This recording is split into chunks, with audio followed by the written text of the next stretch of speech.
ได้บ่น้องคืนหนึ่งในงานวัดจดหมายน้อยส่งนัดวันพฤหัสเป็นมื้องานดนตรีวงใหญ่ลาวสมัยปัจจุบันมีหนุ่มโกสินทร์หนุ่มสัมพันธ์นักห้องเสียงหวานธานีน้องและอ้ายต่างจดหมายขอฟังส่วนใจอ้ายยังฟังเสียงก้องดังดนตรี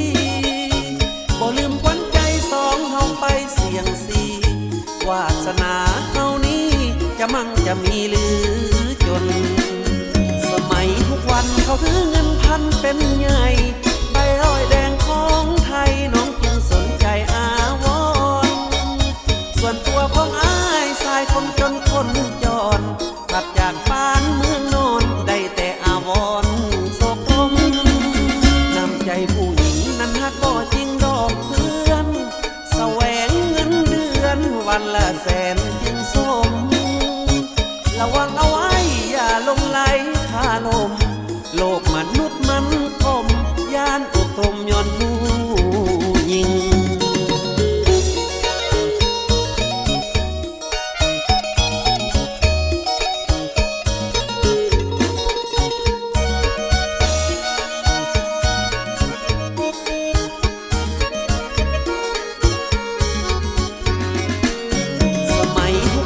เขาถือเงินพันเป็นใหญ่ใบร้อยแดงของไทยน้องจึงสนใจอาวรส่วนตัวของอ้ายสายคนจนคนจรขับจากบ้านเมืองนอนได้แต่อาวรโศกตมน้ำใจผู้หญิงนั้นฮักก็จริงดอกเพื่อนแสวงเงินเดือนวันละแสน